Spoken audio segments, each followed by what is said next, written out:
So good news, guys. If you're a Splinter Cell fan, another one has been sort of teased and being developed without showing anything. From? Actually, I got this from Screen Rant. Oh, I was actually saying Ubisoft has been hinting at it. Yeah. Yes. Because people were questioning, hey, what are you guys working on? Where's Splinter Cell? Oh, hey, don't you guys worry. We're working on that. Oh, good. So, good. so they showed a video of a guy at a desk, like, drawing No, there was no video. They weren't okay. Nintendo did a bit more. Nintendo had a little step ahead of him. He was actually in the process of drawing the Pokemon. It was on the whiteboard behind him. Yeah. It's like to-do list. Ubisoft didn't even get dressed yet. Whoa. Yeah, we're working on that shit. Don't call me yet.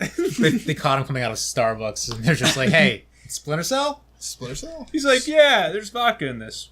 But I mean, that's exciting, because when was the last Splinter Cell? Like, I mean, 2002? 2013. It's been a while.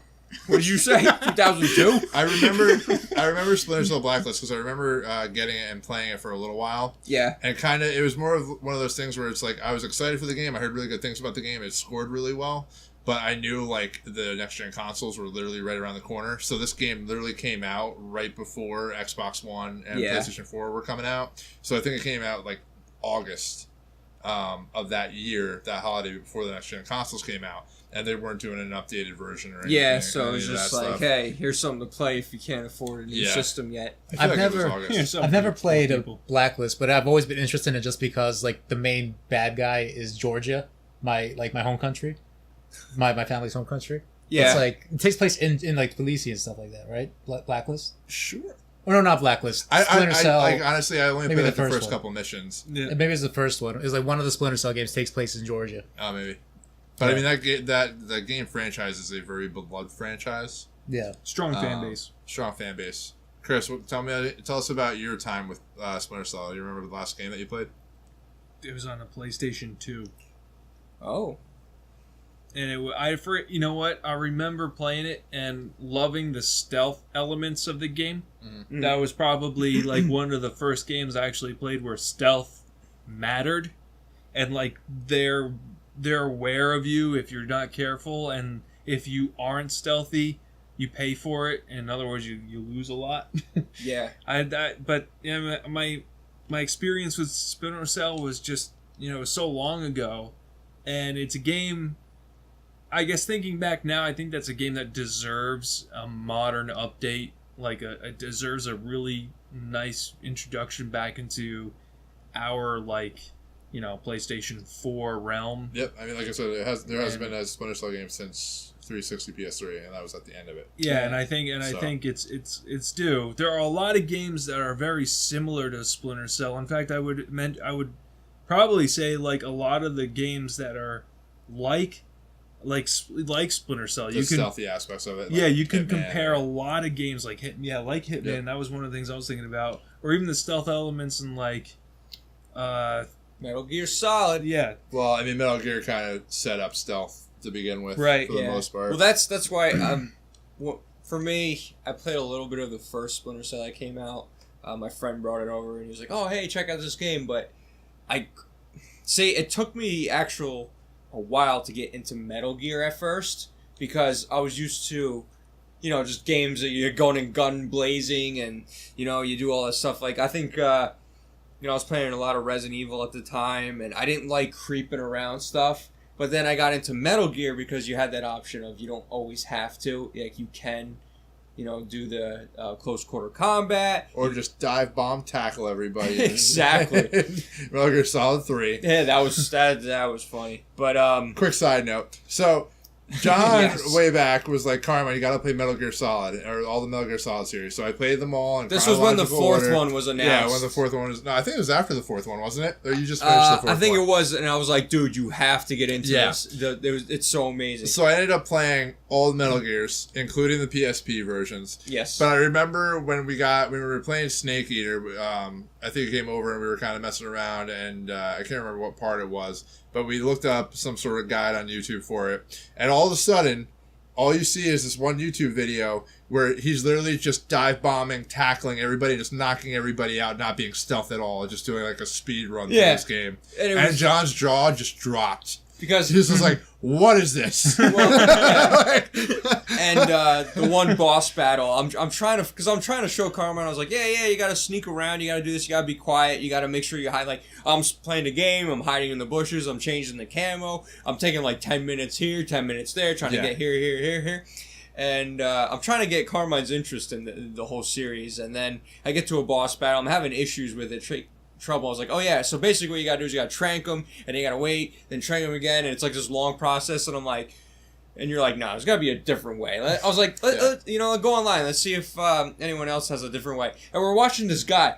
He took 5 minutes, what took me like 2 hours. He's just dive bombing people, karate chopping everybody, killed the boss in like not even like 30 seconds. Like, he was just like, boom, and he like, it was the funniest thing I've ever seen, but it was insane. John was so surprised. But, getting back to the topic, and that's when I played Splinter Cell, it was too stealthy. I couldn't get it. Yeah, it was really slow and methodical. I couldn't get into the fact that it's like, yeah, you have to be stealth. Yeah. Like, and that's it.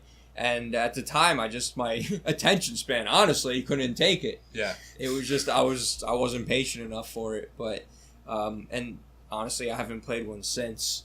But, Carmine, you've played them, I guess, throughout Splinter Cell or Metal Gear? Splinter Cell. I've only ever played, I can't remember the one I played on 360. I played one, I think, on 360, and then I can't remember which one it is, though. Yeah. And then I played a little bit of Blacklist. Mm-hmm. But it's always, that game has always had, like, a lot of its core games. Like, there was a lot of exclusive Splinter Cells on, like, Xbox. Right. So that's why, like, when we were doing our E3 prediction show, I was almost, like, 100% convinced that Splinter Cell was going to be like that one more thing for Xbox type situation. No, I thought it was going to be on Ubi's stage, and they would just have the partnership with Xbox because Xbox would have gone that day before, and Ubi was the next day. Right. So I thought there was going to be this big like marketing push for Splinter Cell. Mm-hmm. So like I think it was like one of those things where everybody kind of knew it was coming, or everybody was kind of expecting it. I still think we probably won't see it again until E3 next year. Yeah. But it does have such a history with Xbox. I'm kind of curious to see if they're going to do anything further with like a marketing agreement, like even to the sense of like what they did with Rise of the Tomb Raider at one point, right? Where they kept it exclusive for an entire year, only to Xbox. Uh-huh. So we'll see. But I mean, I know, like even my brother, like I've watched my brothers play Splinter Cell, and the multiplayer Spy vs. Merc. Like, that was a big thing for a while. Like, my brothers were really into playing that. Yeah, I remember he was always hyping that. Yeah, and I remember watching him. I played a little bit of the mode and stuff like that. It was a very different type of multiplayer, which was really nice and refreshing at the time because a lot of it's just run and gun, shoot 'em up, and that's all there is to it. This was, again, more slow, methodical. You could be like the regular military militia guy that's actually hunting the other people. It was almost like an awesome hide-and-seek type of game. Yeah. And they brought some of that, too. With Blacklist, they had the multiplayer aspect to it, and a co-op mode, a separate co-op mode, which is awesome. So I think the game will do well when it comes out. I'm trying to figure out where it kind of sits and everything right now, because it's not something you hear a lot of people talking about. But it is a beloved franchise that is going to be. It's going to be really interesting to see what it can do on this generation of consoles when it comes out. Mm-hmm. And I know the other big thing was too is that they didn't use the original voice actor for Blacklist, and I'm curious to see if they're going to bring the original voice actor back. Mm-hmm. We had a whole like David Hayter. Yeah, exactly. Yeah, with Metal Gear Solid 5. Which killed Metal Gear Solid 5 for me. I don't care what people say about the game. Like, the fact that David Hayter was not the English voice cast, and they had Kiefer Sutherland. No offense, Kiefer, but no thank you. No offense to Kiefer.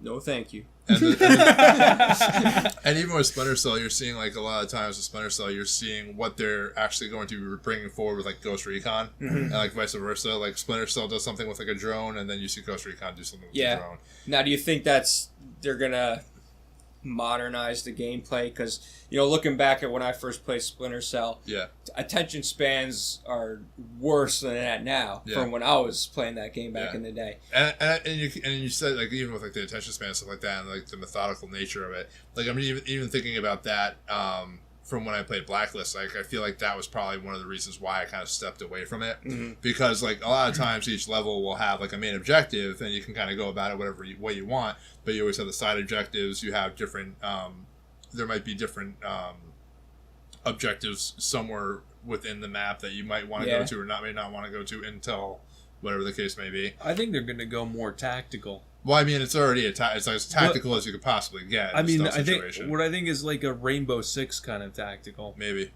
It'd be nice if you can actually create your own kind of way about going into a situation like knocking down walls, Right. Or like even have like a pre-mission, like I don't know if you remember. I think it was the original, like Rainbow Six, or it was a Tom Clancy game where you were able to do a pre-mission brief where you can like plan your attack. You got like a map of the level, and then with another player you can like kind of like find points of entry and like kind of tackle the situation. That may be interesting. And I think it would be cool, like especially in a co-op, if it's just the two of you like going in a compound, you're able to map out what you're planning to do and then like kind of follow through.